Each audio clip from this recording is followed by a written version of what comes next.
Mis primeros recuerdos visuales son los de un póster colgado justo encima de la cuna.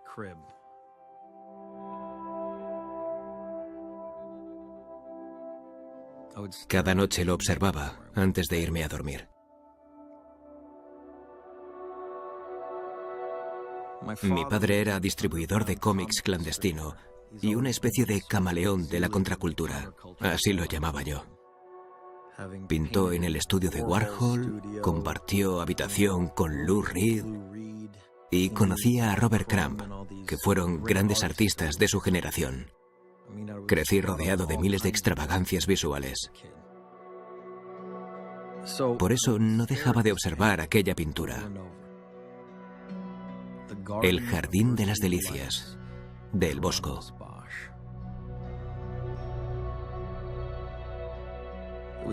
Lo pintó a principios del siglo XVI, y si lo observas detenidamente, cada panel te cuenta una historia. En el primer panel aparecen Adán y Eva en el jardín del Edén. De fondo vemos pájaros volando, elefantes, jirafas y mucha iconografía religiosa. El segundo panel empieza a ser más interesante. Los pecados capitales se adentran en la pintura, por lo que aparece la superpoblación, el libertinaje y los excesos. En el último panel, que es el más horripilante, sobre todo desde el punto de vista infantil, aparece un paisaje perverso, decadente e infernal. Un paraíso deteriorado y destruido.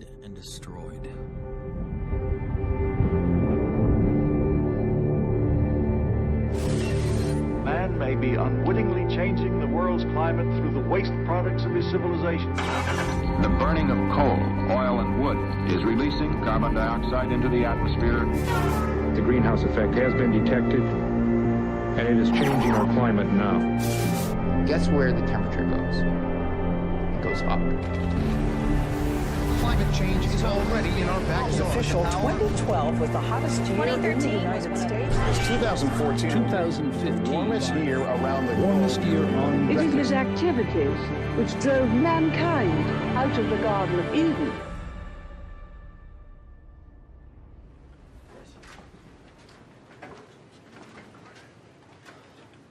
Hola, ¿qué tal? Señor DiCaprio. Encantado de conocerle. Igualmente, el placer es mío.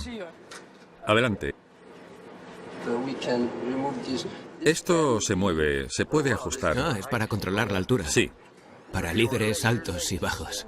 Así, mire. ¿Qué mensaje diría que es el más importante? El cambio climático nos está atrapando y estamos siendo testigos de condiciones meteorológicas extremas. Teniendo en cuenta la inmensidad del universo, el planeta Tierra es una barquita, y si ésta se hunde, acabaremos hundiéndonos todos con ella.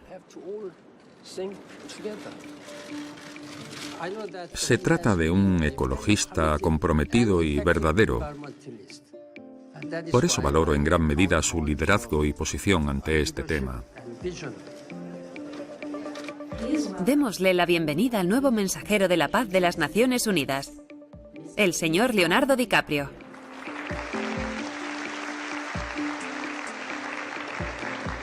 Muchas gracias, señor secretario. Sus excelencias, señoras y señores, es todo un honor que las Naciones Unidas me hayan nombrado mensajero de la paz por el cambio climático. Me presento ante ustedes no como un experto, sino como un ciudadano preocupado.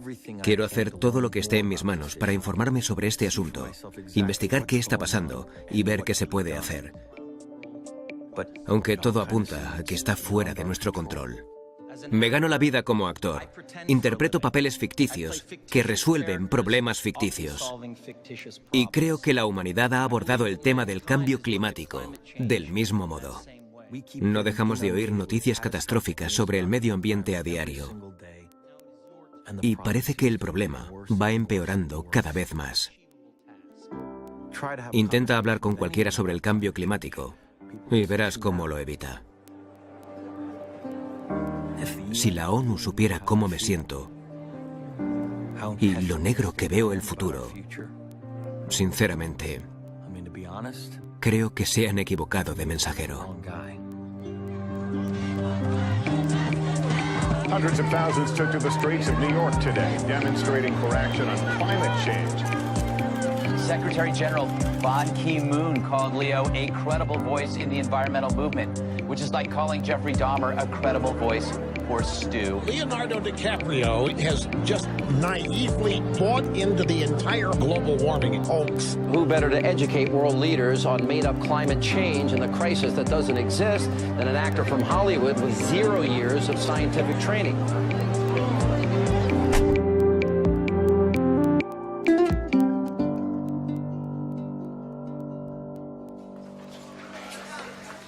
Hola, ¿qué tal? Encantada. Encantado de conocerle, un placer. Hola. ¿Cómo estás? Me alegro de verte. Y yo también. He empezado a rodar una nueva película que tiene lugar en la frontera oeste de Estados Unidos a principios del siglo XIX, en los inicios de la Revolución Industrial. La película trata sobre cómo el hombre arrasa con la naturaleza y destruye especies y culturas durante el proceso. Vaya, parecen cráneos de búfalo. Alejandro, mira. ¿Son cazadores de pieles? ¿Venden los cráneos o qué? Sí, los están vendiendo. ¿Qué es esto? ¿A qué es vergonzoso? Qué fuerte. El hecho de que ni siquiera se planteara la extinción de sus animales es una auténtica locura. Si pudieras trasladar esto a una película, sería increíble. A ver si lo consigues. Vale.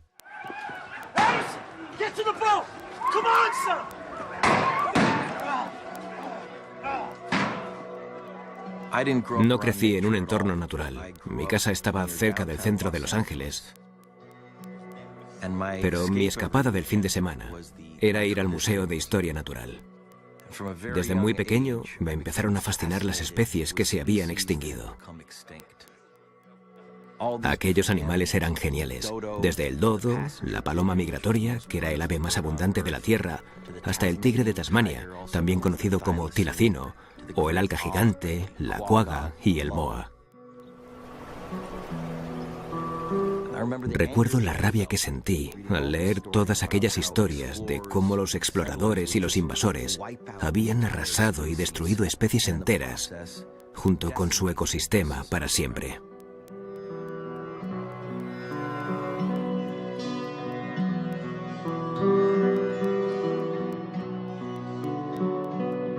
Ahora la diferencia es que lo hacemos a conciencia. Y a una escala mucho mayor.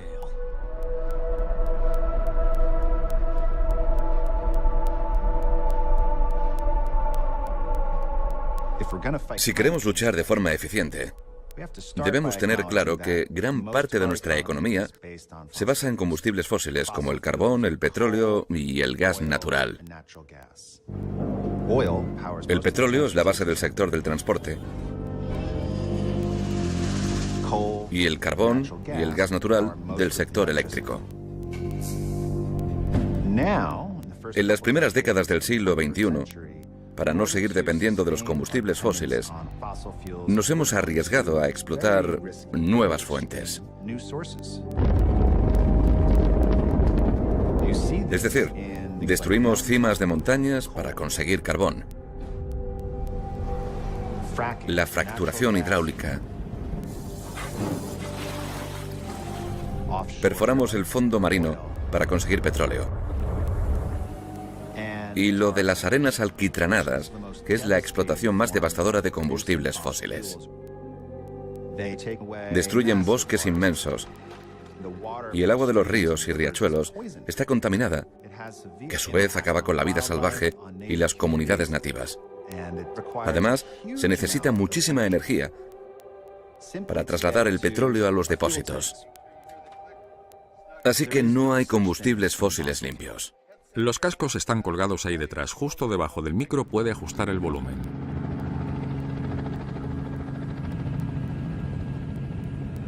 ¿Quién tala todo esto? Una empresa de explotación forestal local. Si alguien necesita que se talen los árboles para algún tipo de explotación, ellos lo hacen y luego los trituran para procesar la madera. Todo esto era un bosque boreal.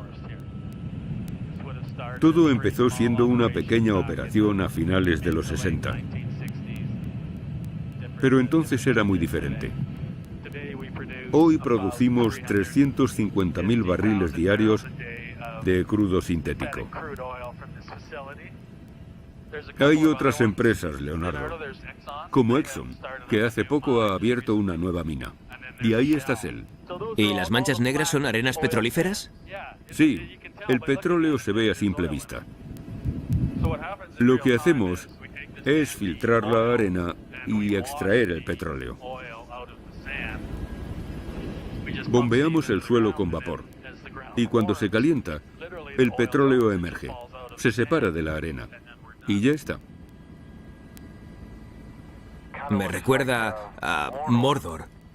¿A qué? A Mordor, del Señor de los Anillos.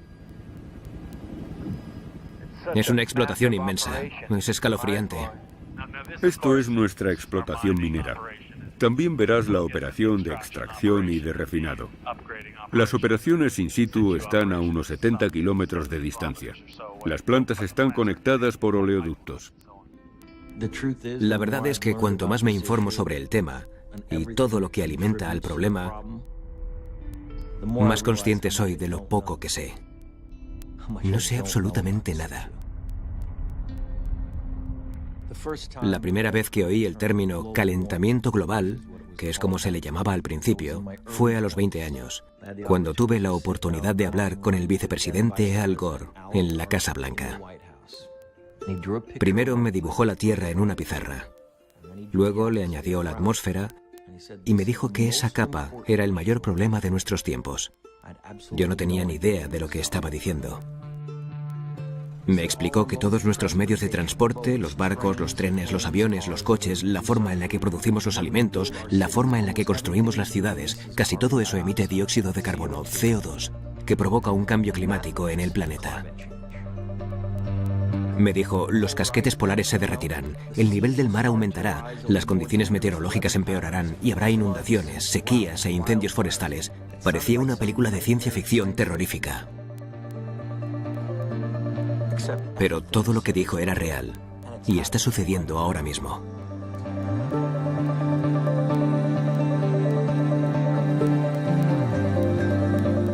Vaya.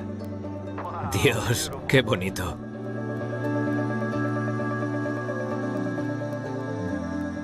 Quiero averiguar hasta dónde hemos llegado. ¿Cuánto daño hemos hecho? Y si podemos hacer algo para detenerlo.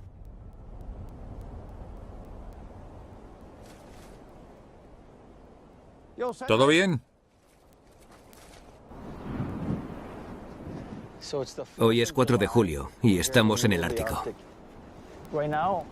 Ahora mismo estamos caminando sobre el agua del océano. Es el punto más al norte de la isla Baffin, uno de los cientos de islas del Ártico canadiense. Estamos muy por encima del círculo polar ártico y si mete la mano en el agua no podrá soportar el frío más de 5 minutos. A menos que sea un tipo duro. Y usted caza y pesca aquí, ¿no? Sí. ¿El qué exactamente? En mi territorio capturo peces, focas, narvales y osos polares. ¿Es de oso polar? Sí, así es. Vaya, qué fuerte. ¿Y el hielo, desde que es guía, ha ido disminuyendo? Sí, antes el hielo era sólido y azul. No era tan claro como este, era más oscuro y más sólido. Ahora, el hielo se parece más a un helado de heladería. Es hielo, pero es mucho más quebradizo. Se funde mucho más rápido que antes. En 2040 podremos navegar por el Polo Norte. No quedará hielo marino en el océano Ártico en verano. Estamos explotando tanto los combustibles fósiles que el hielo se está fundiendo. El Ártico es como el aire acondicionado del hemisferio norte. Si desaparece, las corrientes cambiarán, así como las condiciones meteorológicas, lo cual provocará inundaciones y sequías de gran intensidad. Es la transformación más drástica de un entorno medioambiental de la historia. Mira.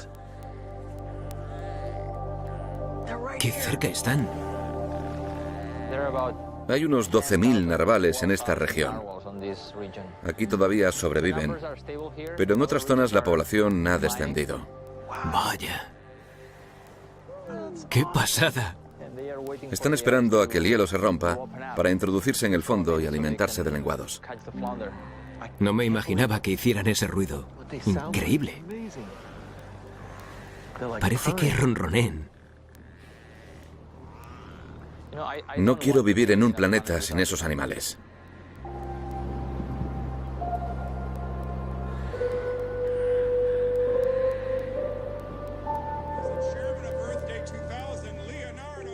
A los 25 años, recuerdo que me pidieron que participara en un gran acontecimiento en Washington durante el Día de la Tierra.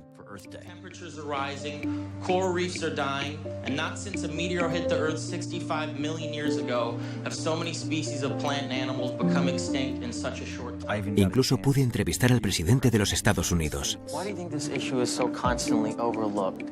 I think it's because it takes a long time for the climate to change in a way that people feel it, and because it seems sort of abstract now. Por aquel entonces todo el mundo intentaba correr la voz sobre el calentamiento global. Now, a couple degrees difference in today's temperatures may not seem like an emergency. La gente actuaba mediante pequeñas acciones. We all have to, bring environmentalism to the American consciousness. Y todo se redujo a soluciones tan nimias como comprar otro tipo de bombillas. Y todos pensaban que ya bastaba con cambiar de bombilla en casa. Pero está claro que hemos ido mucho más allá y que las cosas han evolucionado para peor.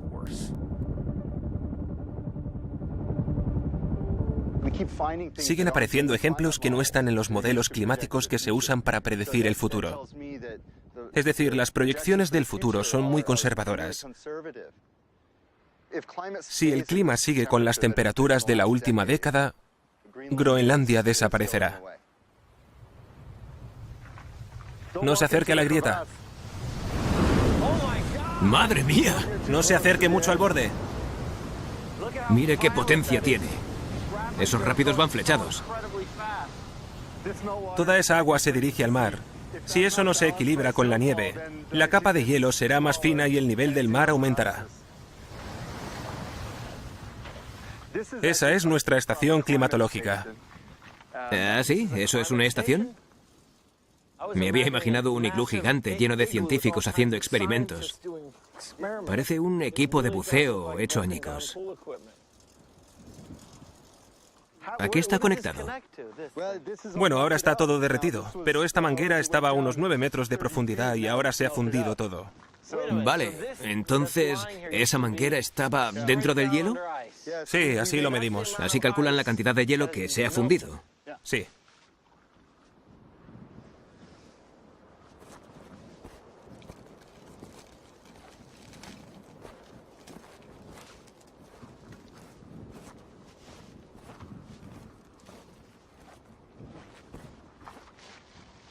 Estos son 5 años de deshielo. La longitud de la manguera es el grosor de hielo que se ha derretido de la parte sur de Groenlandia los últimos 5 años. Eso es. Son cientos de kilómetros cúbicos de hielo que ya no forman parte del terreno y que se han ido al mar.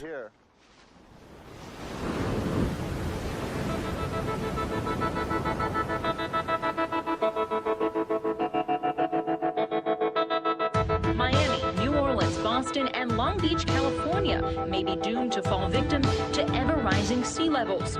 South Florida, as we know it, could be washed away by rising seas.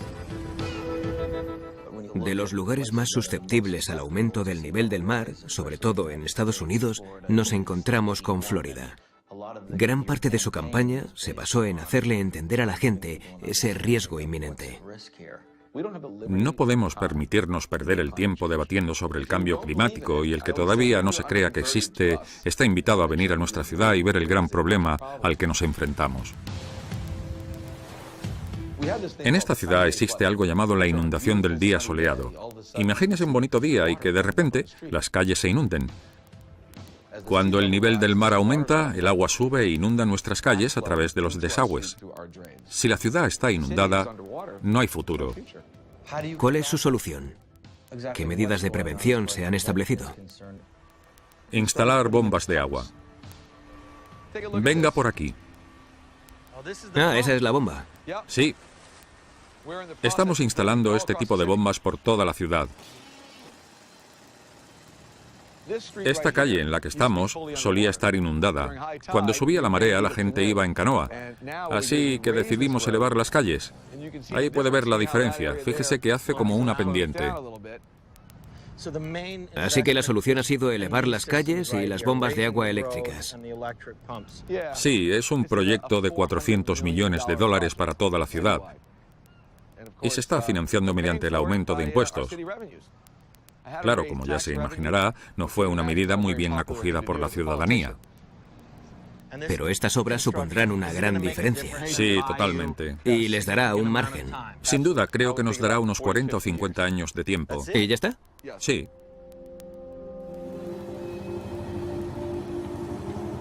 Lo que siempre respondo cuando la gente me pregunta qué pasará dentro de 50 años es que tenemos que encontrar soluciones, pero desgraciadamente tenemos un gobernador y un consejo de ministros que no creen que sea un gran problema. Officials in Florida were banned from using the words climate change. This policy began in 2011 after Rick Scott came to office. Nadie quiere hablar del cambio climático, sobre todo el senador de Florida, Marco Rubio, que no cree que exista tal problema y no está interesado en ayudar a nuestro estado. Pero ojalá hubiera luchado más por conseguir fondos federales durante los últimos 3 años para conseguir que nuestras ciudades fueran habitables. I do not believe that human activity is causing these dramatic changes to our climate the way these scientists are portraying it. ¿Por qué cree que hay tanta oposición a la ciencia? Todo está relacionado con presiones políticas e industriales. Y yo siempre digo lo mismo. El océano no es republicano ni demócrata y lo único que hace es aumentar de nivel. Satellite data show for the last 17 years there has been no significant recorded warming. It's supposed to be 70 degrees today. It's freezing here. Speaking of global warming, we need some global warming. It's freezing.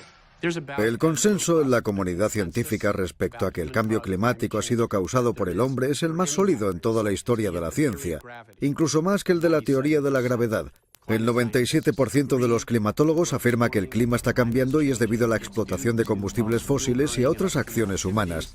Pero por desgracia se cree que estamos lanzando una campaña de desinformación masiva para confundir a la gente. If you look at the satellite data, we actually have had no significant warming since 1998. Actually, no warming. We've been cooling in recent years. If you actually believe that global warming is the biggest problem we face, you're the dumbest son of a bitch on the planet. ¿Sería tan amable de explicarme su formación y qué estudios ha realizado? En el instituto yo era el típico bicho raro al que le encantaban las ciencias y las matemáticas. Luego estudié la carrera de física y hace una década y media que junto a mis compañeros de carrera nos dedicamos a investigar el cambio climático del pasado más distante. Publicamos una gráfica en la que se veía claramente que había habido un largo periodo de refrigeración y luego de repente aparecía un pico muy elevado de aumento de la temperatura que no tenía ningún precedente, al que llamamos palo de hockey, porque era semejante a esa curva. Una vez publicada aquella gráfica, mi vida dio un giro de 360 grados. ¿Por qué exactamente? ¿A qué le condujo aquella publicación? Me desprestigiaron en artículos del Wall Street Journal y en la Fox. Decían que era un farsante.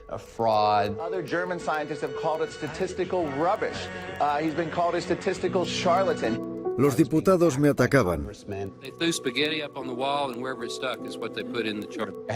Me amenazaron de muerte y de forma tan intensa que una vez tuvo que venir el FBI a mi oficina para analizar un sobre que me habían enviado que contenía un polvo blanco. También amenazaron a mi familia. A esa gente no le interesa ganar el debate científico, solo necesita dividir a la ciudadanía y todo ese odio y miedo está organizado e infundido por unos pocos. El combustible fósil interesa a gente como los hermanos Koch, que son los que financian esa gran campaña de publicidad del negacionismo del cambio climático. The reality is a lot of climatologists believe that the science is not settled. Global warming is illusory. We're actually going through a period of global cooling. It's easier to believe in a benevolent God, the baby Jesus, than it is in some kind of theory about global warming. Han creado páginas web, canales de noticias y grupos de expertos y tienen a gente con acreditaciones impresionantes dispuestas a venderse por los combustibles fósiles. Dr. Fred Singer, president of the Science and Environmental Policy Project. The weather balloons around the world show no warming of the atmosphere in the last 25 years. Existen muchas organizaciones con nombres tan pomposos como American for Prosperity o The Heartland Institute. Son grandes entes cuyas bases son intereses empresariales. American for Prosperity es socio directo de los hermanos Koch. That's an organization founded by David and Charles Koch. And good morning to you, Tim. Welcome here. What are you going to get for your money? We hope to see policies change. La industria de los Koch es una de las empresas privadas con los mayores intereses en combustibles fósiles del mundo y están haciendo todo lo posible por mantener su riqueza. Give up all that industrialization? Would you give up all the productivity that has brought us, all the lives that has saved over the last 100 years so that the temperature wouldn't rise 0.5% or 1%? Han presionado al Congreso. We keep hearing 2014 has been the warmest year on record. So here, Mr. President, catch this. James Inhofe es el diputado más famoso que niega por completo el cambio climático. Y es el presidente del Comité de Medio Ambiente del Senado.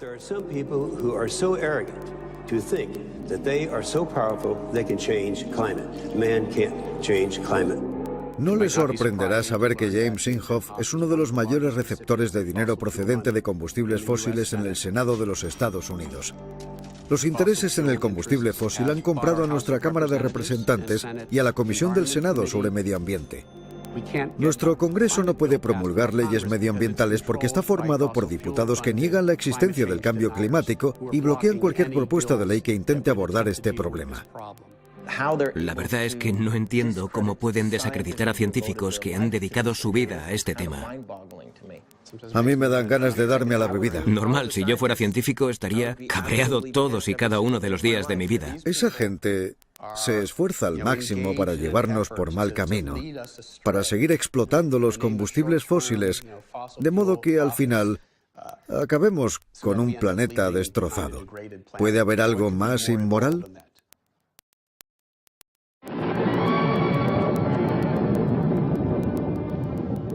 Even now, man may be unwittingly changing the world's climate through the waste products of his civilization. Due to our release through factories and automobiles every year of more than 6 billion tons of carbon dioxide, our atmosphere seems to be getting warmer. This is bad? Well, it's been calculated a few degrees rise in the Earth's temperature would melt the polar ice caps.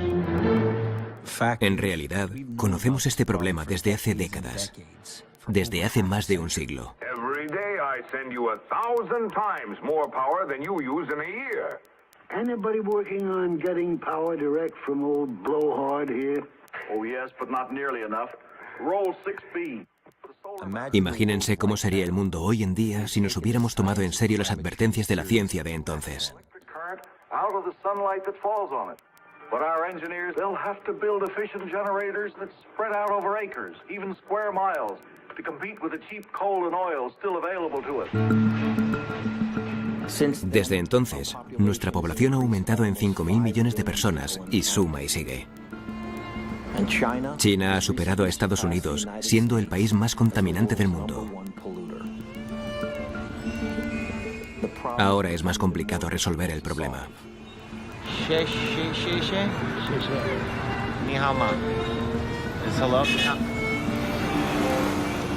Estamos en el otro lado de la calle. Y ahora vamos por el carril bici. Los últimos 35 años, China se ha industrializado y urbanizado masivamente. Y sigue creciendo. China es la fábrica del mundo. Exporta a todos los países occidentales y gran parte de la contaminación de esta industria se está acumulando en nuestros jardines. En esta zona, a las afueras de Pekín y en la península de Shandong, el consumo de carbón es igual al consumo total de Estados Unidos. Dios. Y no es una zona muy grande. La gente suele preocuparse más cuando sabe cómo les afectará todo esto a su salud, la salud de sus hijos y la de su familia.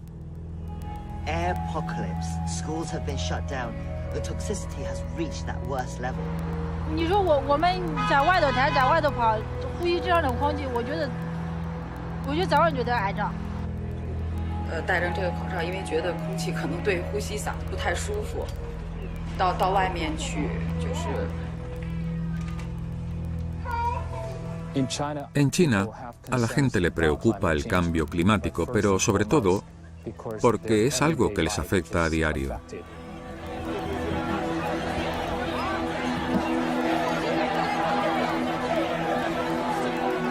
La gente quiere formar parte de la solución. Los problemas medioambientales son la razón principal de las manifestaciones masivas. Lo que queremos es sancionar a los responsables, que todas las centrales eléctricas sean transparentes en la información y se sometan al escrutinio público. Partiendo de esa base, estoy creando una base de datos de las zonas de contaminación nacionales. Estas son todas las grandes fábricas de China, unas 9.000. Las que están en rojo son las que no cumplen las normas.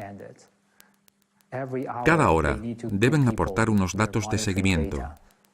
La gente puede ver esto en sus móviles y puede presionar a las fábricas para solucionar sus infracciones.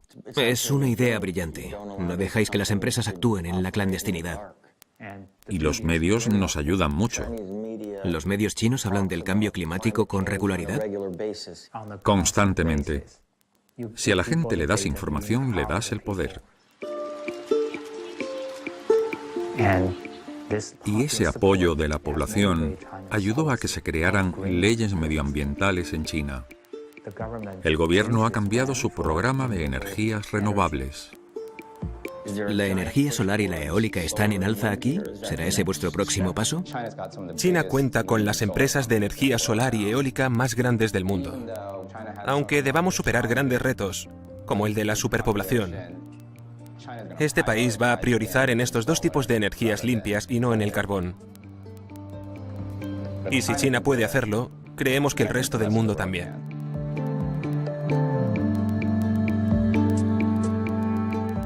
China sigue basando su economía en combustibles fósiles, pero parece ser que se están pasando a las energías renovables mucho más rápido que cualquier otro país. Pero me pregunto si el resto de países subdesarrollados, con un elevado crecimiento de la población, podrán realizar la misma transición.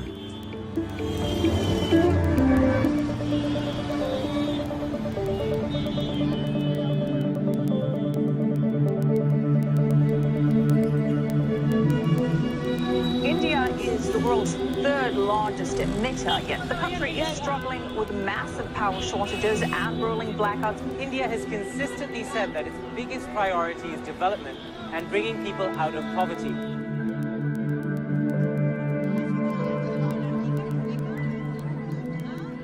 Nos importa el cambio climático, pero somos un país en el que el acceso a la energía es tan problemático como el cambio climático en sí. Tenemos que asegurarnos de que cada ciudadano indio tenga acceso a la energía. Por lo que me han contado, hay 300 millones de personas que viven sin electricidad en la India. Sí, cierto. Lo que equivale a la población total de Estados Unidos.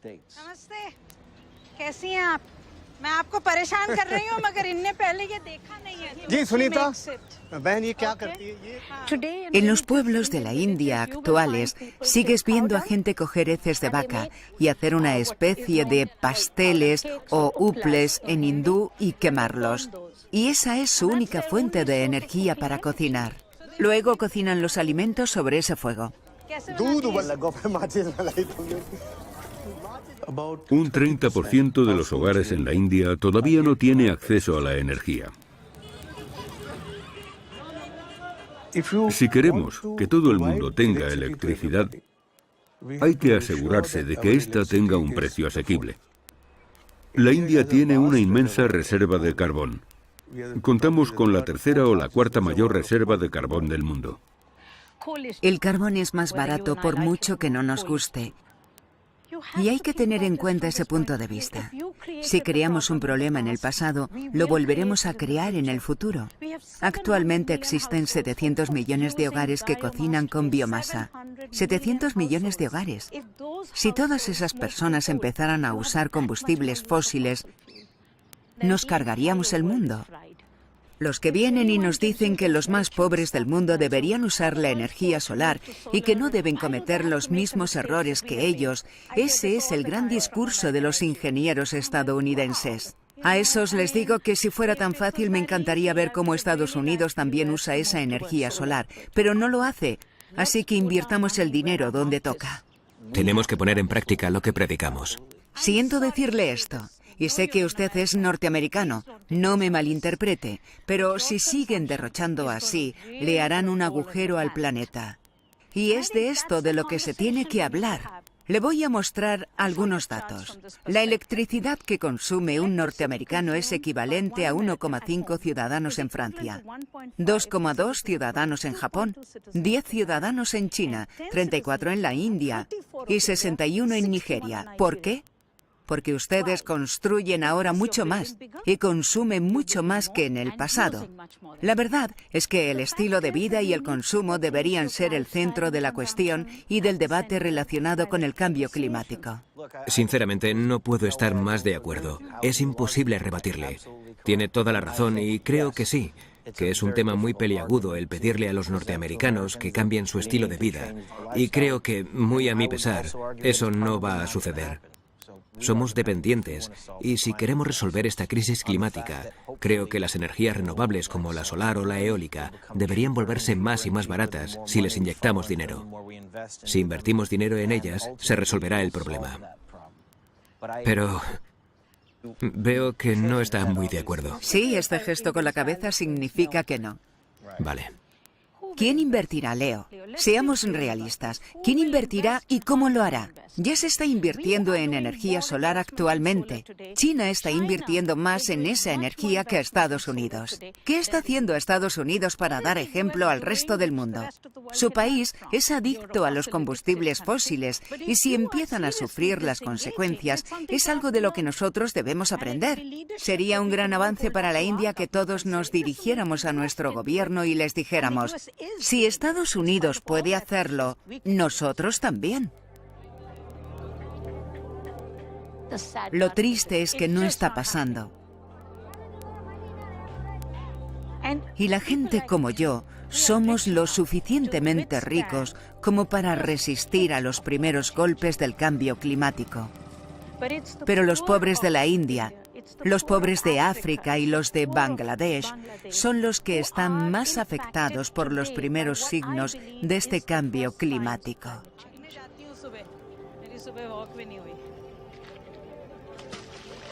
¿Qué sembró ahí, Hajiji? Ahí es donde planté cebollas. En febrero y marzo es cuando se ponen a cultivar, pero durante medio año han sufrido lluvias intensas de 5 horas seguidas. ¿Medio año con fuertes lluvias durante 5 horas? Sí, 5 horas. ¿Y los cultivos se han destruido? Sí, totalmente. Te rompes la espalda cultivando. Luego vienen estas lluvias intempestivas y ya es la gota que colma el vaso. El resto de países deben entender que el cambio climático es real y es urgente actuar. No es producto de nuestra imaginación.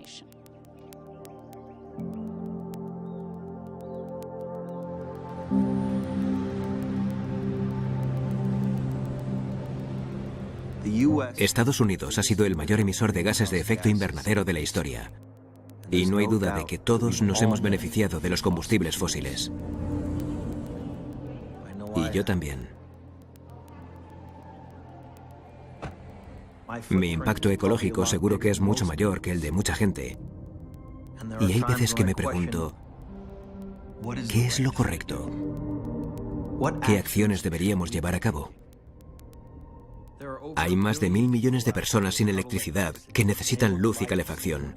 Ellos también quieren el estilo de vida que tenemos en Estados Unidos desde hace 100 años. Si vamos a resolver este problema, Todos tenemos la responsabilidad de ser un ejemplo e incluso mucho más.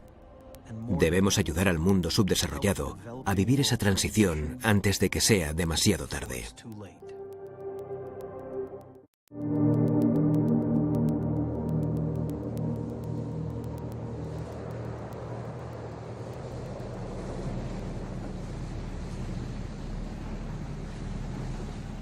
Estamos viendo cosas que no habíamos visto en el pasado. No es que las islas vayan a desaparecer, es que antes de eso sufriremos una gran crisis.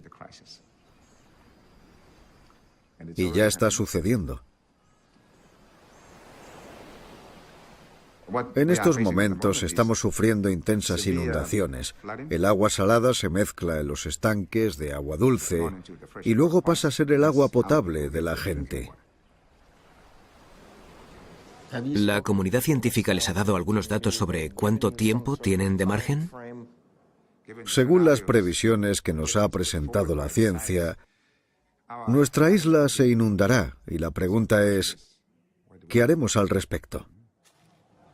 Ahora mismo, de forma interna, estamos evacuando a las comunidades de algunas partes de la isla a zonas donde el agua no ha llegado. Pero nuestra estrategia a largo plazo es algo que he debatido a nivel internacional porque debemos aceptar la realidad, y es que no podremos acomodar a toda la población. Hemos adoptado una política de migración con dignidad. Hemos comprado un trozo de tierra en Fiji, por lo que si nuestros ciudadanos optan por emigrar hoy, lo podrían hacer. Y deberán hacerlo porque no les queda otra. Yo tengo nietos, tengo 12, y también me gustaría poder irme sabiendo que podré seguir teniendo una casa.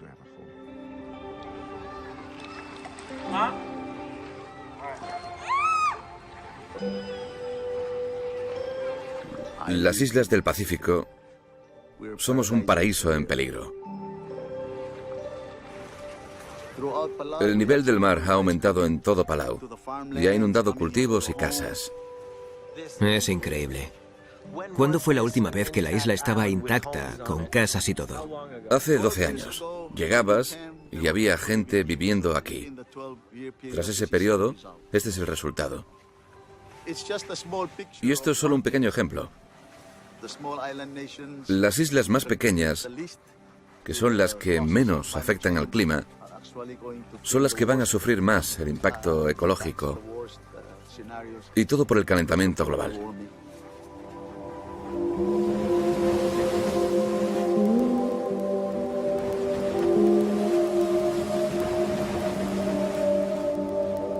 Lo que le hemos hecho al resto del mundo es un delito. No es que el nivel del mar aumente. Hemos cogido los ecosistemas marinos que solían ser abundantes en peces y los hemos destruido hasta acabar con un sistema de más de 500 millones de años de evolución. 1.000 millones de personas dependen de la pesca en los arrecifes de coral por la cantidad de proteínas. 1.000 millones de personas.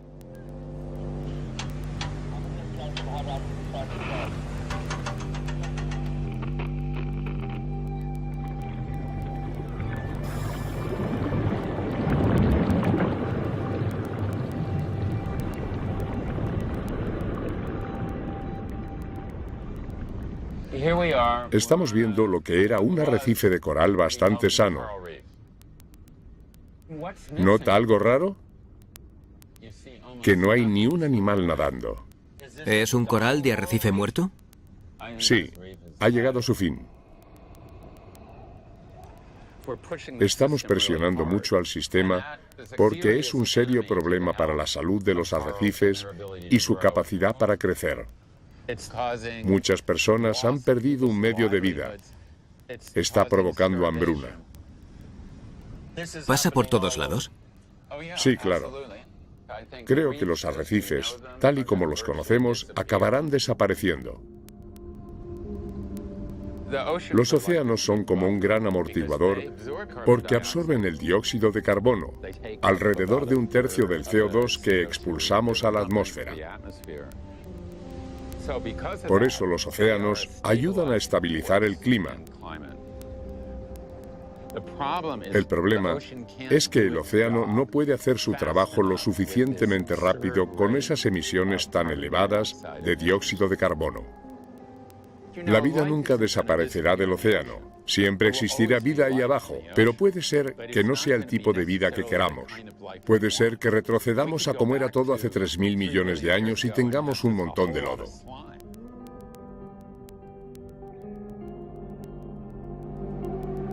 Estamos destruyendo los ecosistemas que normalmente nos ayudan a estabilizar el clima. Igual que los océanos, los bosques absorben el carbono de la atmósfera.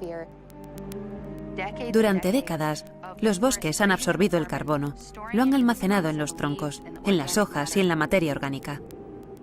Los bosques guardan ese carbono para los seres vivos, hasta que llegamos nosotros y lo quemamos todo.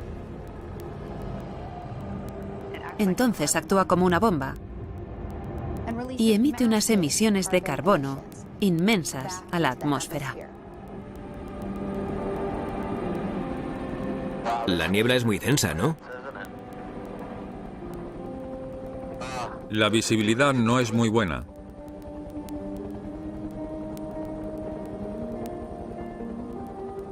No se ve nada. Da un poco de miedo. ¿Todo eso es natural? ¿Esos incendios? No hay nada natural. Nunca había visto algo así. Bienvenido a Sumatra.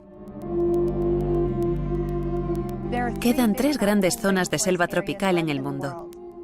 El Amazonas en Sudamérica, la cuenca del Congo en África y la selva del sudeste asiático, que se extiende por Indonesia. En Indonesia, hemos visto que incendian zonas de la selva intencionadamente para crear plantaciones de aceite de palma, que producen el aceite vegetal más barato del mundo. Ese producto está en nuestros alimentos elaborados, en nuestros cosméticos y en el detergente. Y es tan barato que está haciendo enriquecer a muchas empresas.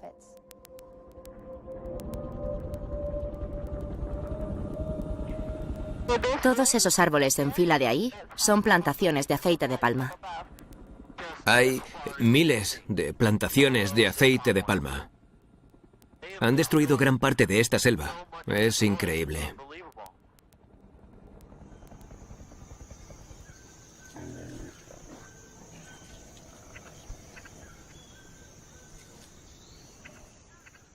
Estamos en el último lugar de la Tierra en el que todavía hay elefantes, rinocerontes, orangutanes y tigres compartiendo el mismo espacio.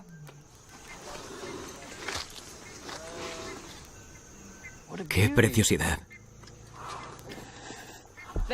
La expansión de la industria del aceite de palma ha destruido más del 80% de nuestra selva. Indonesia es uno de los países más corruptos del mundo. Las empresas sobornan a los funcionarios del gobierno para que les den permiso para empezar a incendiar los terrenos. Esos incendios emiten una cantidad inmensa de carbono. En 2015, cada incendio provocado en las selvas de Indonesia emitía más carbono diario que el de todo Estados Unidos. Y esos incendios continúan sucediendo. No solo está en juego la vida de las personas, sino la de estas especies salvajes. No puedo ni llegar a imaginar cómo era esta selva. Una selva en la que el rinoceronte, el elefante y el orangután se reproducían a miles.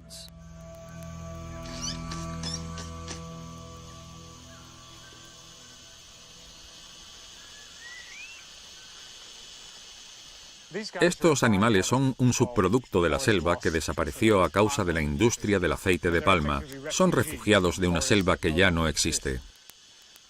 Vaya, cómo me agarra. ¡Qué fuerte estás! Os voy a dar un poco de fruta, no os asustéis. ¿Zanahoria o fruta? Sin duda queréis fruta. Es lo que más os gusta, ¿eh? Toma. ¿Te gustan las zanahorias? ¿O no mucho? Madre mía. Son increíbles.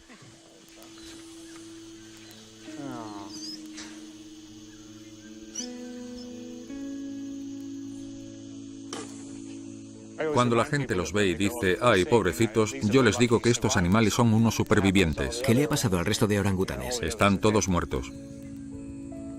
Y la razón por la que siguen talando el bosque para cultivar plantaciones de aceite de palma es porque la gente sigue comprando esos productos. Todos deberíamos ser más conscientes de lo que compramos en el supermercado, porque las decisiones que tomamos en nuestra vida diaria están afectando a lugares como el ecosistema de Loiser. Si el aceite de palma está en casi todo lo que compramos, ¿cómo podremos evitarlo los consumidores? Si estos productos tienen un impacto tan devastador, ¿por qué los gobiernos no están imponiendo restricciones para evitar que esas grandes empresas destruyan el planeta y se sigan enriqueciendo?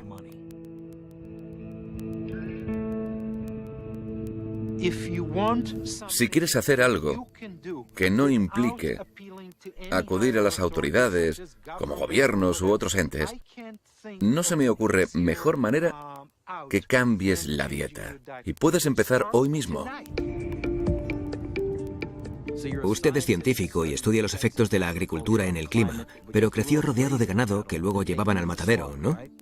Soy científico. Eso es lo más importante. De todas las causas de la deforestación tropical, la mayor es la carne de bovino. La ternera es uno de los usos menos eficaces del planeta. En Estados Unidos, el 47% del terreno se usa para la producción alimentaria y gran parte del mismo se usa para cultivar pienso para el ganado. Los productos como la fruta, las verduras y los frutos secos solo ocupan un 1% de ese terreno. Lo más importante es que las vacas producen metano, que es un poderoso gas de efecto invernadero. Las vacas comen tanto como pueden y cuando están masticando, expulsan una gran cantidad de metano hacia la atmósfera mediante sus flatulencias. La atmósfera suele contener mucho más CO2, pero el metano tiene un efecto muy perjudicial. Cada molécula de metano equivale a 23 moléculas de CO2. Y casi todo el metano que hay en la atmósfera procede de nuestro ganado. Si lo comparamos con las emisiones de otras fuentes, ¿qué porcentaje puede emitir el consumo del ganado bovino? Un 10 o 12% del total de emisiones de Estados Unidos procede del ganado bovino. Es escalofriante. Y esto se solucionaría buscando dietas alternativas.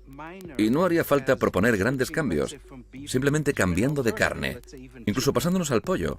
Los pollos necesitan solo un 20% de terreno y un 10% menos de gases de efecto invernadero.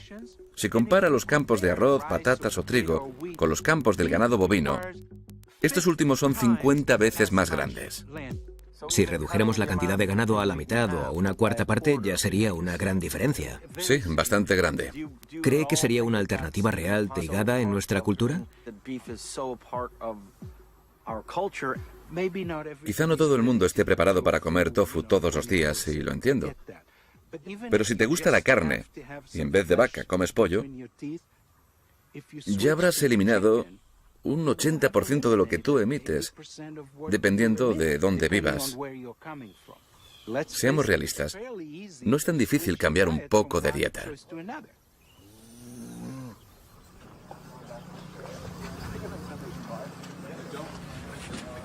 Dos pasos más. Ahí. Vale, listos.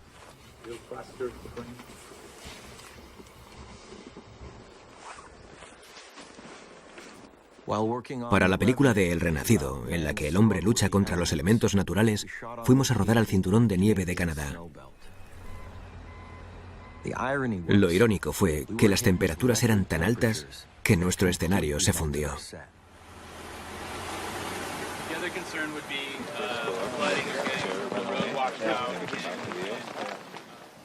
Para poder acabar la película, tuvimos que recorrer medio mundo para encontrar nieve.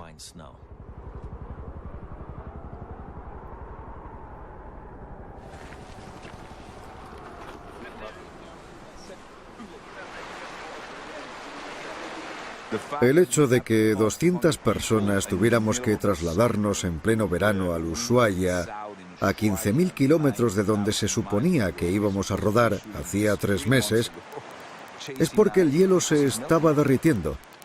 Había sido un invierno muy cálido. Hemos bajado hasta el extremo sur de nuestro continente, cerca del Polo Sur, para grabar esta película, porque es el último lugar donde queda nieve. El otro día, hablando con mi hijo, le dije, te parecerá gracioso, pero tristemente para vosotros, los niños, el hecho de ver nieve será una aventura exótica. Muy poca gente la podrá ver en el futuro.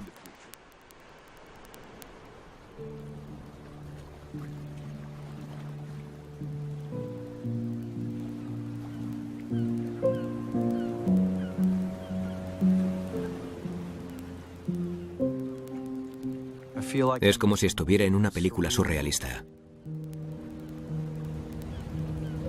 Miro a mi alrededor y pienso, cuando tenga hijos, todo lo que hoy damos por hecho, nuestro planeta, toda esa biodiversidad y belleza, todo eso va a ser diferente en el futuro.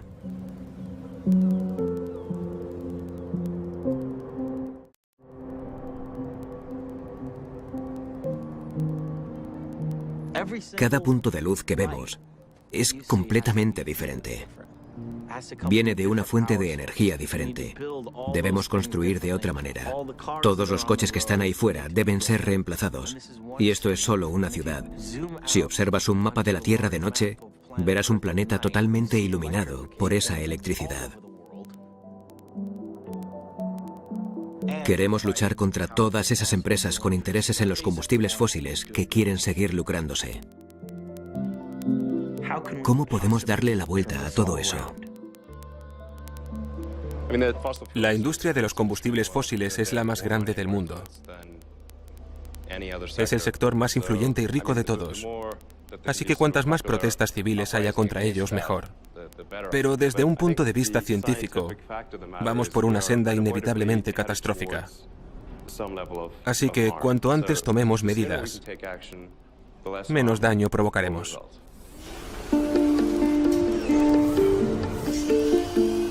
Madre mía, qué pedazo de robot. ¡Vaya! ¿Cuáles son sus perspectivas frente a esta situación? El objetivo de nuestra gigafactoría es conseguir que el coste de las baterías disminuya hasta ser asequible. Bien. Las baterías son esenciales para la energía sostenible del futuro. El sol no brilla siempre, por lo que es necesario almacenar su energía en una batería. ¿Cómo va a ayudar su iniciativa a los países subdesarrollados con superpoblación que necesitan energía? La ventaja de la energía solar y de las baterías es que se evita que se abran más plantas eléctricas. Podrías estar en un poblado remoto y tener placas solares que carguen un pack de baterías que suministren energía a todo el pueblo sin tener que instalar kilómetros de cable de alto voltaje por todo el territorio. Es lo mismo que sucedió con los teléfonos fijos y los móviles. En muchos países subdesarrollados ni siquiera saben lo que son los teléfonos fijos y han pasado directamente a los móviles. De hecho, hoy hemos hecho algunos cálculos de cuánto tardaría todo el mundo en usar solo energías sostenibles y qué tipo de rendimiento necesitaríamos. Y la respuesta es unas 100 gigafactorías. ¿Unas 100? Sí, 100 como esta. ¿Para cubrir la zona de Estados Unidos? No, del mundo entero. ¿En serio? Sí, la energía de todo el mundo. ¿Y ya está? Sí. Pues eso parece, no sé... Muy factible. Sí, bastante factible. Ya.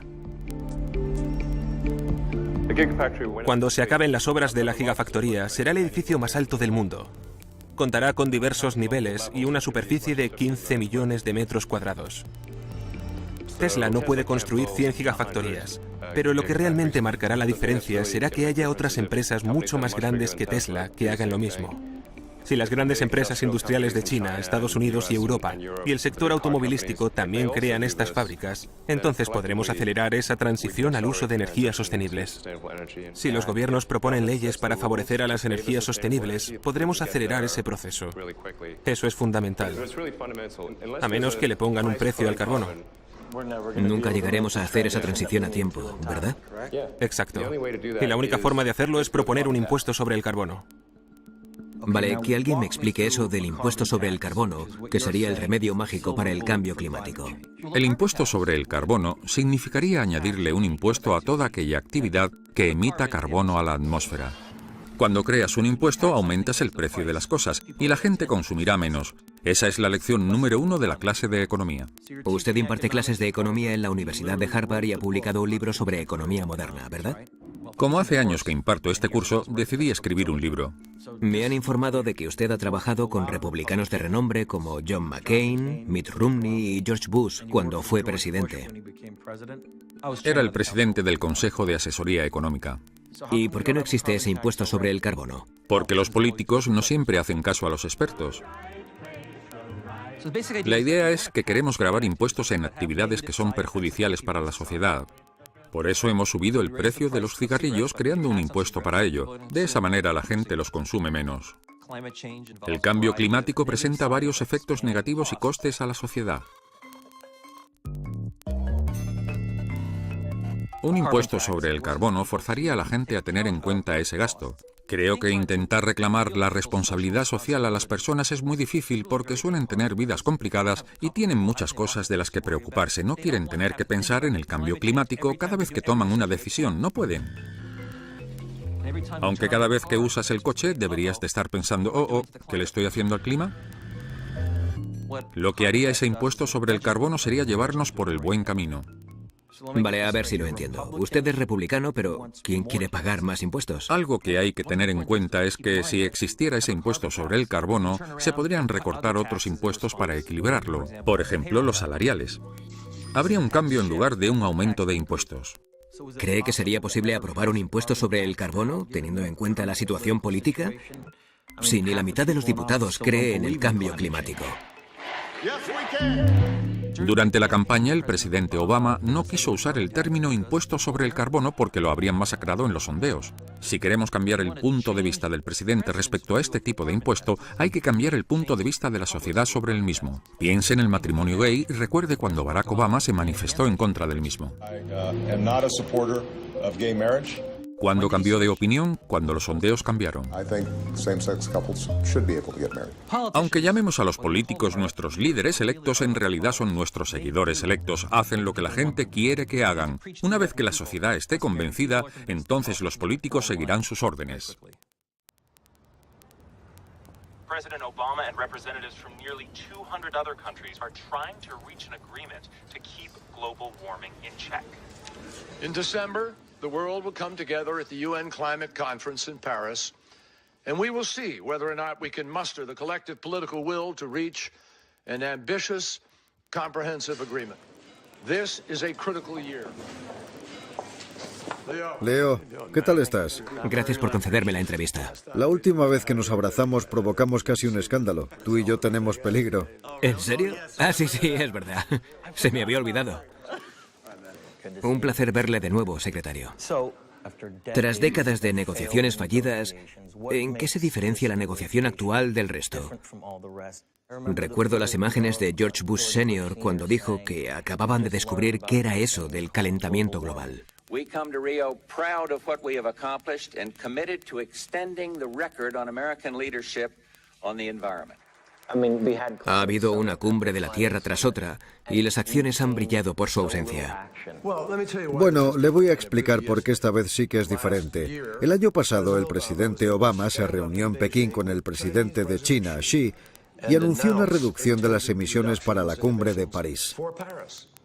Imagínese que las dos mayores potencias económicas del mundo, aunque también las más contaminantes, se reunieran y realizaran una declaración así. Fue un momento histórico sin ningún tipo de precedente. Se nos han juntado muchas cosas y, desgraciadamente, todas las consecuencias negativas del cambio climático también están ahí. Lo que está pasando es que hay miles de personas que deben huir de su país a causa del clima. Y la gente se enfrenta por la escasez del agua, lo que podría provocar guerras.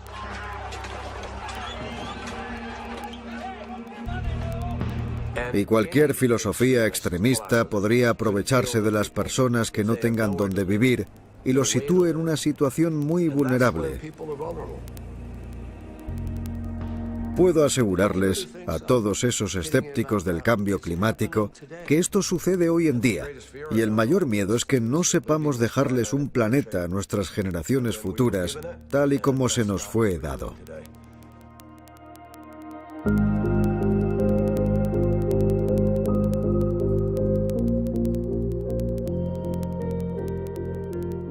Actualmente me dedico a intentar entender cómo podemos conseguir un futuro próspero para la humanidad tras haber llegado a una situación en la que el planeta está empezando a tocar techo.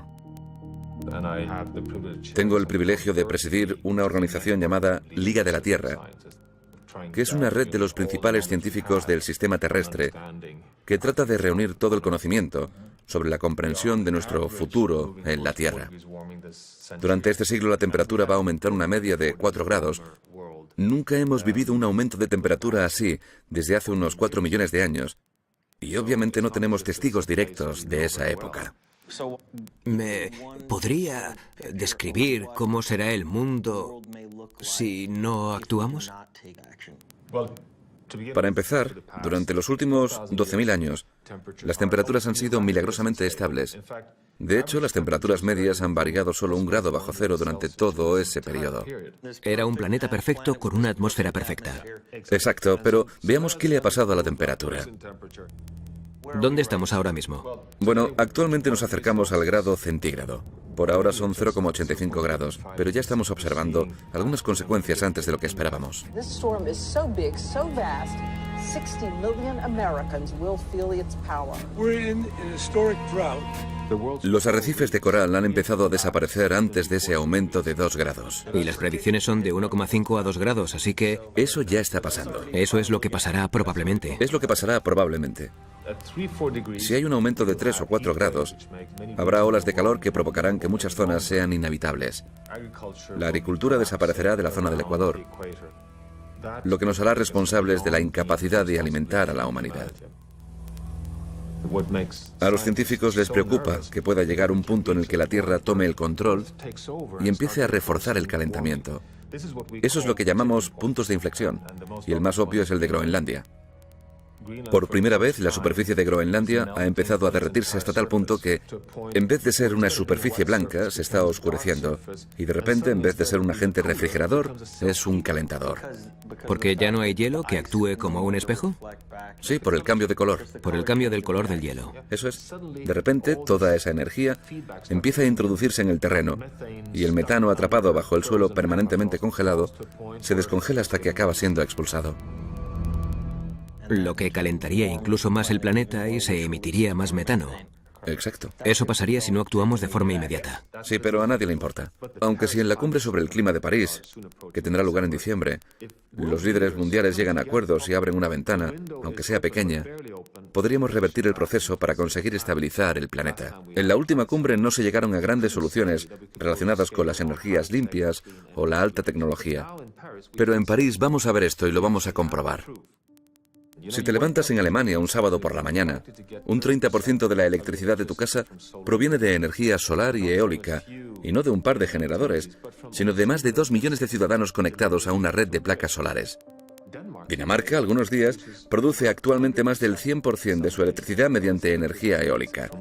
Un 100% y totalmente renovable. Y recordemos que una vez invirtamos en energía solar o eólica, esa energía es gratuita para siempre.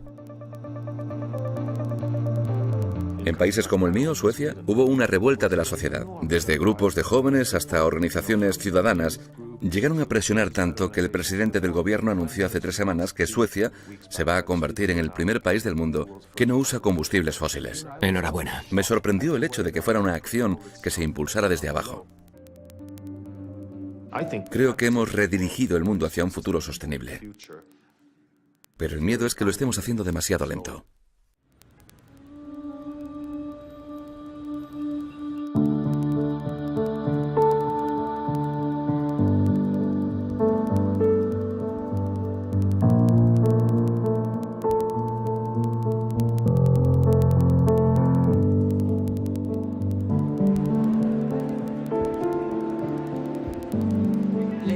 Damas y caballeros, nos hemos reunido aquí para escribir el guión de un nuevo futuro.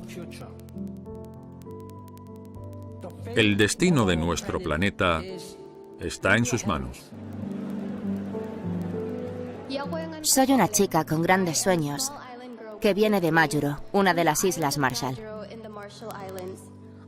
Cuando tenía 7 años, recuerdo que mi abuelo me dijo que el Polo Norte y el Polo Sur se derretirían. El nivel del mar aumentaría y nuestras islas se inundarían. Este acuerdo debe servir para que todos aquellos cuya identidad, cultura, antepasados y todo su ser no deban abandonar sus raíces. Este acuerdo ayudará al mundo a luchar contra las consecuencias del cambio climático que ya nos están afectando y para las que nos esperan en el futuro de forma inevitable.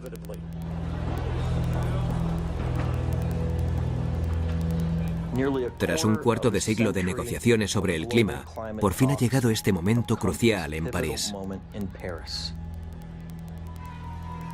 en el que 195 países afirman que harán todo lo que esté en sus manos por cambiar. Hemos llegado a un acuerdo sobre el clima en París.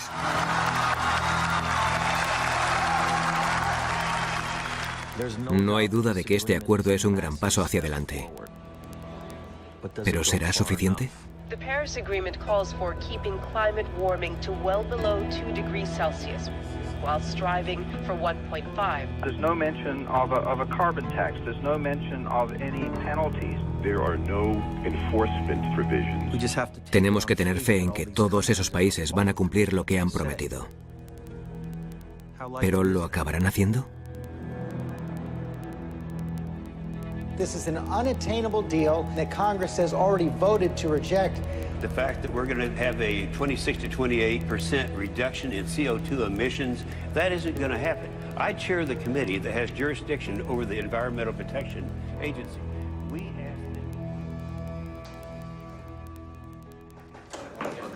Hola.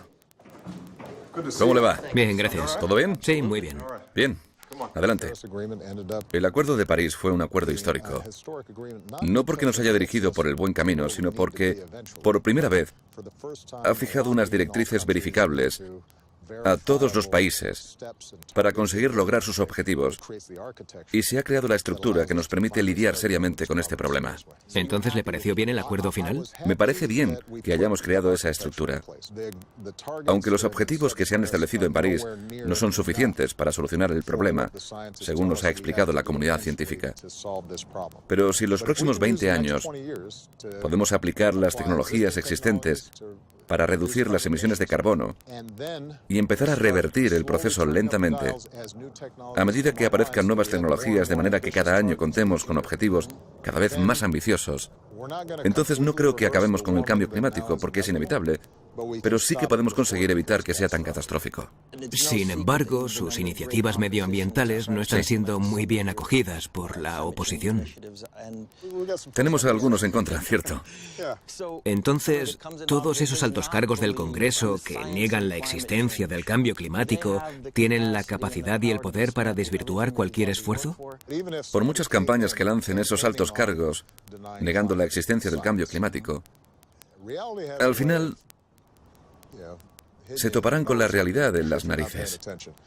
Y creo que la ciudadanía está empezando a creer a la ciencia porque es indiscutible. Admiro su optimismo. Gracias. Pero, según datos científicos, la Antártida está en una situación muy crítica. Si se sigue derritiendo, el nivel del mar llegará a aumentar unos 6 metros y será catastrófico en el futuro. Usted es el líder del país de la libertad. Tiene acceso a información a la que nadie más tiene. ¿Qué le aterroriza del futuro? Gran parte de la población mundial vive cerca del océano. Si empiezan a trasladarse, entonces habrá escasez de recursos y habrá competitividad entre los pueblos. Por eso, el Pentágono ha afirmado que se trata de un problema de seguridad nacional y no solo medioambiental. Insisto, es un problema de seguridad nacional. Además, me provoca una inmensa tristeza pensar que mis hijas no vayan a ver nunca un glaciar, como yo lo vi cuando fui a Alaska. Y esa es la parte sensible del asunto. Me encantaría dar un paseo con mis hijas y que ellas, o mis nietos, pudieran ver los mismos paisajes que yo vi en el transcurso de mi vida. Pero, aunque haya gente a la que no le provoque nada todos esos sentimientos, al menos debería preocuparle lo de la amenaza a la seguridad nacional y la capacidad de nuestro mundo para resistir y sobrevivir a ese futuro que predicen los científicos si no actuamos. Por eso debemos actuar de inmediato. Si seguimos implicando e informando a la población respecto a este asunto, creo que estamos a tiempo de solucionar el problema. Gracias por esta entrevista, señor presidente. Gracias por su gran labor. No hay de qué. Muchas gracias. ¿Vamos?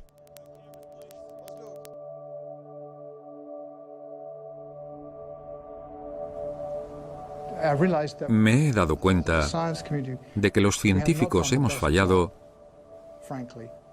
al intentar comunicar esta amenaza a la población. Pero cuando sales ahí fuera y lo ves con tus propios ojos, ves lo fina que es la atmósfera, que parece una capa de cebolla que envuelve a la Tierra y que ahí se almacena el oxígeno que respiramos, el CO2 y todo lo que quemamos. Te das cuenta de todo, es una película protectora extremadamente frágil. Conozco los mecanismos de la Tierra porque llevo estudiándolos desde hace 20 años. Analizo cómo funcionan la atmósfera, el océano y el resto de elementos del sistema en conjunto. Lo he entendido desde la ciencia. Pero me siento como una hormiga que intenta entender cómo es un elefante correteando por todo su cuerpo. Cuando estás en órbita y puedes observar a 2000 kilómetros a tu alrededor, es como una revelación. Ves todas las ciudades de noche y te imaginas a millones de personas trabajando y haciendo cosas. Luego vas a la parte iluminada del mundo y ves los sistemas naturales, los huracanes y esos remolinos de nubes gigantescos sobre los océanos. Tuve el río Amazonas bajo mis pies. Durante unos 5 minutos tenía una inmensa alfombra verde debajo de mí. Fue precioso ver cómo esa alfombra llegaba hasta el mar. El sol bañó al Amazonas con su luz. La selva entera se despertó e hizo lo que hace cada día, inspirar y expirar. Al final de aquella experiencia, empecé a apreciar muchísimo el planeta, algo que no había sentido cuando estaba en la superficie. Y también aprecio a las personas que lo habitan. Es como haber tenido que dejar a tu familia y luego volver a casa. Lógicamente quieres que todos estén bien. Justo antes de Navidad me diagnosticaron un cáncer de páncreas de nivel 4 y lo tengo por todo el cuerpo, no solo en un lugar. Así que seguramente no me quede mucho tiempo de estar aquí. Tengo muy pocas posibilidades de sobrevivir. Pero la enfermedad me hizo pensar qué era importante hacer y cómo ayudar durante el tiempo que me quedaba. Esto es un modelo de simulación de la Tierra. Actualmente existen 20 satélites que se dedican a observar el planeta a diario. Uno observa las nubes, otro la temperatura de la superficie marina y otro observa el dióxido de carbono de la atmósfera. Nosotros recibimos toda esa información y esta es la herramienta que usamos para simular el clima. Esto es un ejemplo de lo que podríamos ver. La temperatura de ese océano se ha medido desde el espacio. Esta es la temperatura de toda la superficie del mundo. Ahí puede ver cómo se derriten los polos. Vaya. Ya. Es increíble. Es una gran herramienta, es la mejor forma de ver lo que está pasando. Ahí está la corriente del Golfo, mire, es el movimiento del océano. Es como una gran obra de arte. Sí, ¿verdad? Esta zona es muy delicada. ¿En la corriente del Golfo? Sí. Esa corriente de ahí la ve. Si el hielo derretido de Groenlandia bloquea esta cinta transportadora, la corriente del Golfo se ralentizaría y separaría el transporte de calor de aquí hasta ahí. Y Europa se enfriaría, porque hay mucho transporte de calor desde los trópicos a través del Atlántico Norte que mantiene caliente a Europa. ¿Así que Europa se enfriaría? Sí. Porque todo el mundo cree que con el cambio climático aumentarán las temperaturas, pero no. Ya. Dios. Este es el satélite de precipitaciones más avanzado del mundo. Es muy importante porque creemos que el gran impacto del cambio climático serán los movimientos de los cinturones de precipitación. Irán alejándose del Ecuador. Por eso ya hemos visto signos de sequía. Entonces provocará más sequías en lugares que ya son calurosos. Sí. Y según muchos documentos del Departamento de Estado, se cree que esa constante sequía ha ayudado a incrementar el conflicto de la guerra civil en Siria, Darfur, Sudán y todas esas zonas en las que hay escasez de agua y alimentos. ¿Se aplicaría esa regla a todo el planeta o solo a esa zona de ahí? No, a todo el mundo. Seguramente sucederá en la India y en Estados Unidos, Oklahoma. La cuenca del polvo de Estados Unidos se secará muchísimo en las próximas décadas. Dios mío. ¿Y qué le pasará a mi estado natal, California? Pues no le espera nada bueno. Hace 50 años que ya se predijo que habría sequías continuas en la cuenca del polvo y en esta zona de aquí, pero estamos viendo la peor sequía de la historia desde hace 900 años. Así que lo malo es que ha empezado antes de lo que pensábamos y seguirá sucediendo durante algunas décadas. No dejo de oír malas noticias. Ya. Y hay mucha gente que está confundida, pero los hechos hablan por sí solos. El hielo se está derritiendo. La tierra se está calentando. Y el nivel del mar está aumentando. Son hechos reales. Pero en vez de venirnos abajo, afrontemos el problema, seamos realistas, intentemos buscar una solución, y créame que existen. Si parásemos de quemar combustibles fósiles ahora mismo, el planeta seguiría calentándose durante un tiempo, pero volvería a enfriarse. Entonces, si hacemos lo correcto, la temperatura subiría, pero al final... Dejaría de calentarse y volvería a enfriarse. ¿Y la capa de hielo del Ártico volvería a formarse? Tras el enfriamiento, sí. Entonces, ¿existe realmente una posibilidad de reconducir esa trayectoria en la que estamos? Por supuesto. Interesante. Sí, hay esperanza. Parece que tiene una actitud increíblemente positiva, a pesar de todo. Es impresionante. Sí, la verdad es que soy una persona muy optimista. Tengo fe en la humanidad, de verdad que sí. Y creo que cuando la gente deje de estar confundida respecto a este asunto, o al menos crea en su existencia y sea consciente de esa amenaza, además de estar bien informada de cómo hacerle frente, hará lo que tenga que hacer.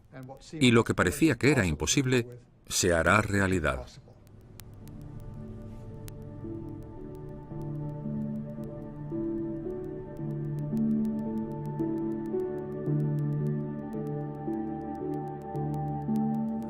Sigo pensando mucho en esa pintura que estaba sobre la cuna.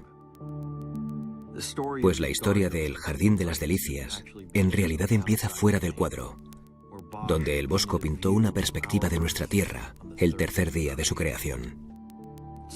Es como si el pintor quisiera mostrar la fragilidad de nuestro planeta al representar la Tierra envuelta por una fina capa cristalina llamada atmósfera. Questa nostra casa si sta rovinando e ciò danneggia tutti. Pope Francis has officially released his encyclical on the environment. The document is both a call for immediate action to stop global warming and a cry for justice for the poor. La sua attuazione. Nuestro gran hogar se encuentra en estado grave. Pero la esperanza nos hace ser conscientes de que siempre hay una salida. Siempre podemos redirigir nuestros pasos. Y siempre podemos hacer algo para solucionar nuestros problemas. Pero nos siguen llegando señales de que estamos llegando a un punto de inflexión.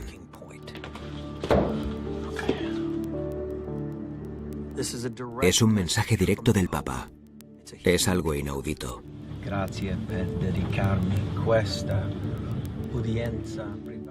Es uno de los líderes espirituales más importantes del planeta. DiCaprio. Ha pedido a la humanidad que acepte las teorías científicas sobre el cambio climático. Un papa nunca ha hecho algo así en toda la historia.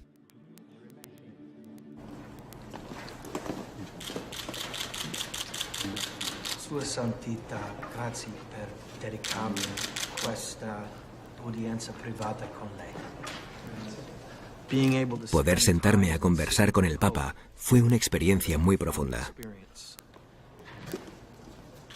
Este es un libro del Bosco.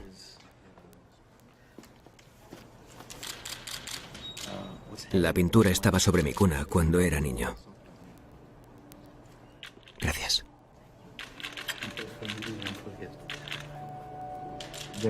Sus palabras denotaron cierto pavor y urgencia. Me dijo que la conferencia de París había sido un paso en la dirección correcta, pero que no era suficiente. Cree que debemos seguir hablando continuamente sobre este tema y que hay que actuar de inmediato. Pero ante todo, me dijo que debíamos rezar por la especie humana.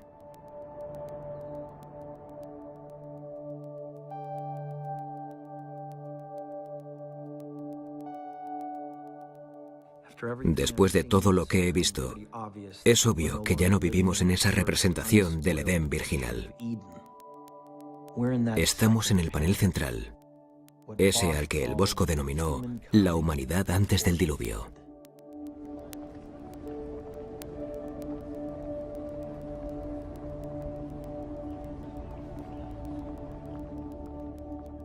Lo que más me obsesiona es ese último panel, el de los cielos carbonizados y oscuros. Un planeta que todos hemos llevado a la ruina. Y la pregunta es, ¿podremos cambiar nuestro rumbo a tiempo?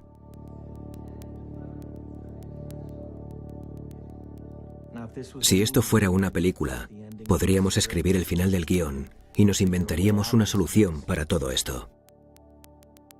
Pero la vida no funciona así. Y no podemos pretender.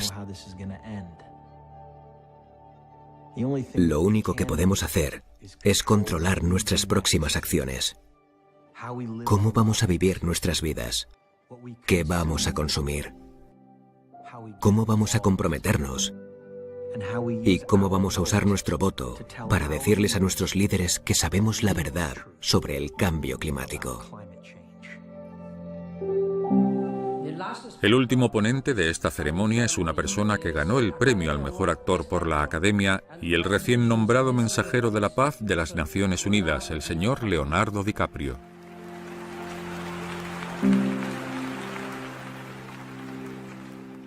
Muchas gracias, señor secretario general, por concederme el honor de dirigir este órgano.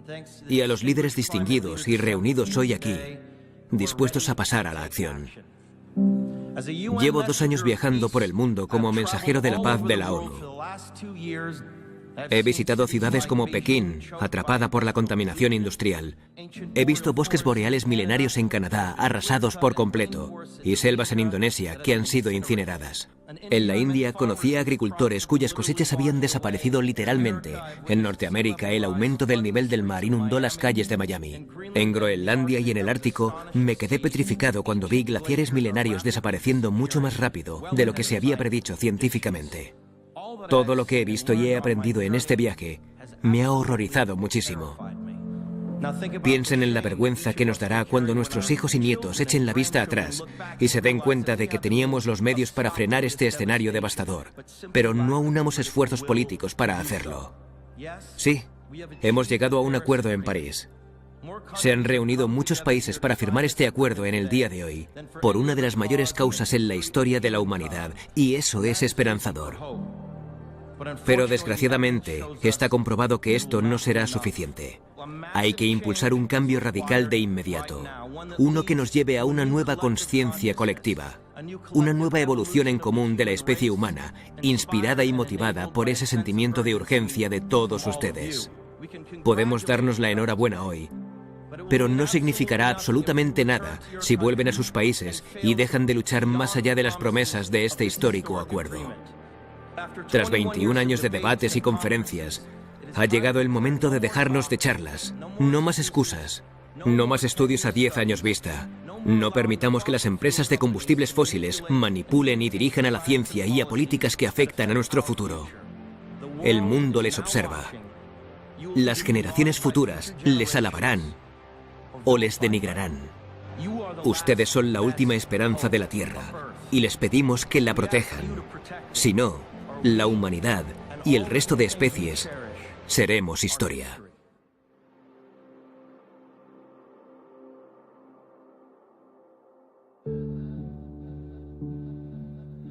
We wait, we pray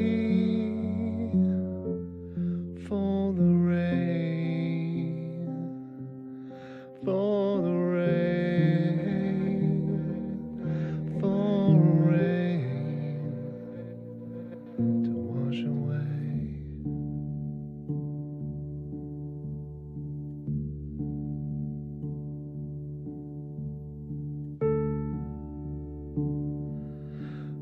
try,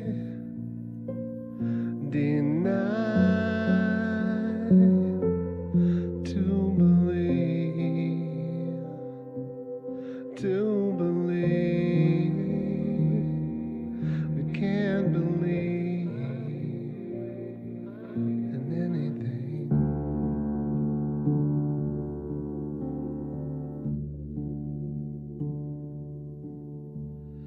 I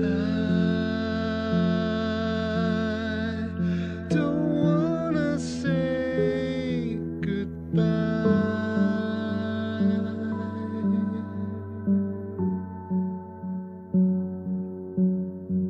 Stars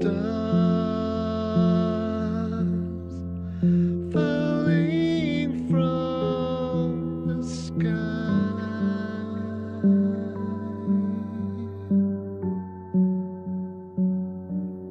We will all be judged by what we leave behind.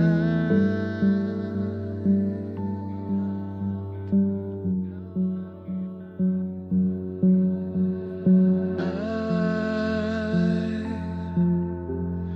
don't wanna say goodbye.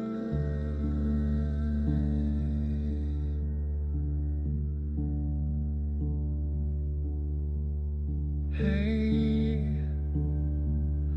too late to look you in the eye, in your